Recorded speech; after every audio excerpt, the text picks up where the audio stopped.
자, 나토 제2차 세계대전 끝나고 나서 그때 한창 이제 냉전 때 아닙니까? 미국하고 막 소련하고 대결할 때인데 우리 좀 집단 안보가 필요해 해가지고 사실은 그거를 겨냥해서 만든 게 1949년이었죠. 그때 나토 북대서양 조약 기구를 만들었는데 지금 이 나토가 이번에 이렇게 유용하게 많이 회자될지 몰랐을 겁니다. 우크라이나 사태를 보면서 정말 국제 정치는 네이키드 파워가 존재하는 정말 냉혈한 곳이다 이런 얘기를 하는데 더 이상 남의 일이 아니다 이런 얘기를 하거든요. 근데 지금 그 나토에 한국 대통령이 최초로 가시는 거예요. 왜 갈까요? 쿼드 다 초청한 거 아니에요? 저한테 물어보시는 건가요? 왜 오라고 할 거예요? 미국이 지금 그랜드 대전략을 짜고 있는 거예요. 실제로 나토와 아시아를 묶어가지고 이제는 힘을 같이 묶으면서 유럽에서는 아시아의 힘을 받고 싶고 또 나토가 아시아에 힘을 주고 이런 식으로 블록을 형성해가지고 지금은 러시아를 견제하는 것만이 아니라 떠오르는 중국을 봉쇄하겠다, 견제하겠다라는 큰 전략하에 지금 초대를 하는 거예요. 또 지금 한일 간의 관계 굉장히 안 좋은데 미국 입장에서는 이러면 안 돼. 너네들 좀 사이좋게 지내. 이 얘기 계속하고 있거든요. 그래서 이번에 한일 간에는 만나지는 못하지만은 한미일 한 30분 만나면서 또 조금 그런 부분에서도 진척이 있지 않겠나 생각해서 윤석열 대통령이 이번에 가갖고 나토에서 정식 데뷔를 하는 건데 좀 나름대로는 큰 역할을 하면 좋겠다 이 생각은 듭니다. 저희 나토가 계속 세력을 지금 확장한 게 아니라 계속 확장해 그렇죠, 네. 왔죠. 1991년, 그러니까 1990년대 초반부터 계속 확장돼 왔었고 21세기에 들어오면서 또 더 많이 확장하고 있었고 그러면서 언젠가는 부닥칠 거다. 소유럽과 동유럽, 그다음에 동유럽을 매개로 하는 러시아와 충돌할 수밖에 없을 거라는 얘기들이 계속 많았었고 이 충돌의 원인이 뭐냐고 논쟁이 많았었는데 실제로 제가 지금 정확히 모르겠는데 미어쉐이머 교수라고 하는 게 현실주의 국제정치학자인데 아마 그분이 그랬던 것 같아요. 이 전쟁의 원인은 미국이다. 제가 아마 그렇게 이야기를 하셨던 거로 제가 알고 있어요. 그러니까 미국의 확장 전략, 그러니까 유럽에서 나토를 중심으로 동유럽을 확장하려고 하는 정책 자체가 궁극적으로는 분쟁이 될 수밖에 없고 심각하면 전쟁이 올 수밖에 없을 거다라고. 그럼 왜 동유럽으로 확장하겠는가? 세력 확장인 거죠. 러시아 압박인 거죠. 2010년 이후에 미국 같은 경우 인도태평양 전략이라는 개념을 통해서 인도를 한 축으로 하고 태평양, 일본과 호주, 뉴질랜드겠죠. 이쪽을 해서 중국을 포위 압박하는 전략들. 그러니까 이 두 가지의 전략 자체가 지금 다시 겹쳐져 가지고 전 세계적인 전략으로 전환하는 과정에 있는 것이고 거기에 첫 스텝을 밟은 게 이번에 나토에 여기 나와 있는 한국, 일본, 호주, 뉴질랜드를 초청을 한 거죠. 그러니까 제가 볼 때 이건 심각한 문제가 될 수도 있다. 지금 심각한 게 중국이 엄청 반발하거든요. 우리에게 위협이 오면 가만히 앉아있지 않겠다. 그렇게 얘기하면서 중국과 러시아 서로 시진핑과 푸틴이 굉장히 사이좋게 막 전화도 하고 막 하잖아요. 서로 이해관계가 맞기 때문이에요. 그래서 아마 나토가 이렇게 확장되는 거에 대해서 러시아로서도 절대 물러설 수 없는 마지노선이기 때문에 지금 우크라이나 침공을 한 거거든요. 그래서 이 가장 큰 그 잘못은 러시아와 푸틴에게 있겠지만은 적어도 국제 정세에서는 어떤 기존의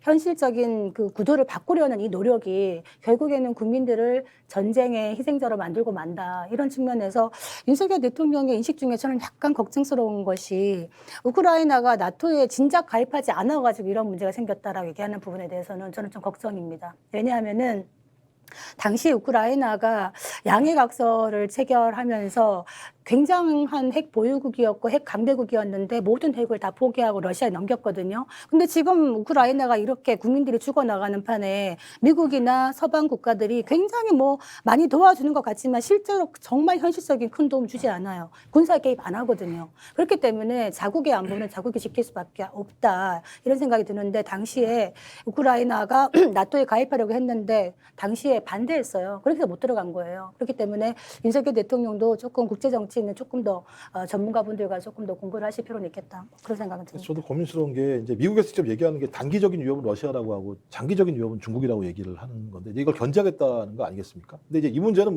세계 정치가 저희가 세계 정치를 다 얘기할 필요는 없는 겁니다만 핵심적으로 그럼 우리 한반도 또 동아시아에서 어떤 영향을 미칠 것인가 다 들어보셨겠지만은 쿼드 플러스라고 해가지고 이제 예를 들면 동아시아 지역에서 중국을 포위하는 안보가 있는 것이고 IPF 그래서 예를 들면 인도태평양 경제 프레임 이 두 가지가 있는 건데 이 두 가지 그림이 그려지면서 무슨 일이 벌어졌냐면 미국에서 바이든 행정부 들어와서입니다. 핵태세 검토 보고서라는 게 만들어지는데 핵 공격을 받을 때만 핵 공격을 한다는 원칙을 변경해요. 전략적 모호성을 두는 거예요. 그러니까 핵 공격이 아닐 때도 공격할 수 있는 여지를 남겨둔 게 있고 트럼프 대통령 때 뭐가 있었냐면 저강도 핵무기 그러니까 핵 강도는 약하게 하되 정밀 타격을 할 수 있는 이 두 가지 초점이 있고 거기에 윤석열 대통령이 선제 타격론 얘기를 했어요. 똑같이 근데 푸틴과 김정은도 비슷한 시기에 네네 그렇습니다. 그 위험이 있을 때 네. 선제 타격할 수 있다 그런 이야기를 하고 그러니까 있죠. 요 세 가지라고 하는 자체들은 핵 사용의 전략적 모호성과 확대가 있는 것이고 냉전 시대의 모호성을 바탕으로 한 예, 예. 이 그다음에 군비 경쟁이 되는 거죠. 북한은 더 문제가 뭐냐면 계속 핵 능력 고도화를 얘기해왔는데 이제 실전 배치를 얘기하고 있는 측면이거든요.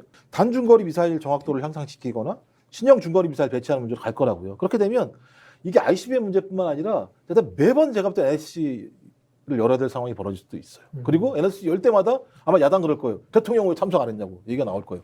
제가 볼 때 이거 상당히 심각한 문제여서 이게 쉽지 않은 상황으로 가고 있다. 그 우리가 한반도 평화 체제 관리에 궁극적인 책임은 누구에게 있나요? 우리 자신에게 있거든요. 사실은 우리가 핵을 머리에 이고 살고요. 지구상의 유일한 분단 국가인데 북한의 어떤 그 평화라는 말을 우리가 믿을 수는 없는 거예요. 그렇기 때문에 튼튼한 안보를 바탕으로 해야 되는 건 맞는데 지금의 국제 정세에서 자국이 혼자 안보를 한다고 해서 해결될 수 있는 건 없다. 적어도 그래서 어떤 집단적인 우산 그런 어떤 테두리에 들어가는 건 되게 중요하다. 그래서 지금 말씀하신 쿼드 플러스 얘기하셨는데 우리가 쿼드에 처음 못 들어갔잖아요.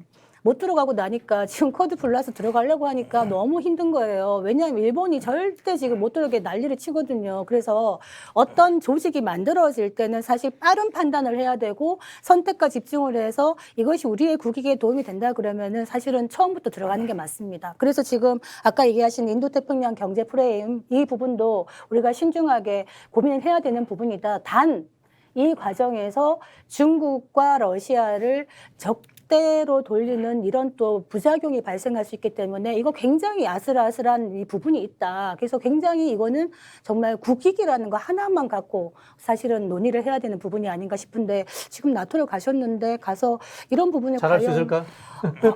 깊게 잘하고 오실까라는 걱정은 조금은 있습니다. 마지막으로 자 우리 김종욱 잘 하셨으면 좋겠는데 제가 볼 때는 뭔가 좀 뭐가 안 맞아요. 그러니까 예를 들면 미국 일방적인 구도화에 들어가면서 그 우산 안에 들어가겠다고 얘기하면서 중국과도 잘 지낼 수 있다? 이 방법이 있을까요? 가장 큰 문재인 정부도 마찬가지였어요. 문재인 정부도 예를 들면 중국 좋아가지고 예를 들면 중국한테 그렇게 했을까요? 왜냐하면 당장 예를 들면 무역보복이 발생하는 상황이 벌어지게 되는데 그 피해를 누가 보느냐? 국가가 보는 게 아니잖아요. 민간 기업들이 다 피해를 보게 되는 것이고 민간인들이 피해를 보게 되는 것이고 그 상황들을 복구하려면 엄청난 시간이 걸려요. 특히 중국 같은 경우는 자유시장 경제가 아니기 때문에 거기서 만약에 퇴출당하게 돼서 다시 들어가게 되면 상당히 복구가 힘든 상황이 분명히 있는 거죠. 그다음에 제가 알기로 중국만 게 중국, 홍콩, 베트남 다 그렇죠. 이권이잖아요.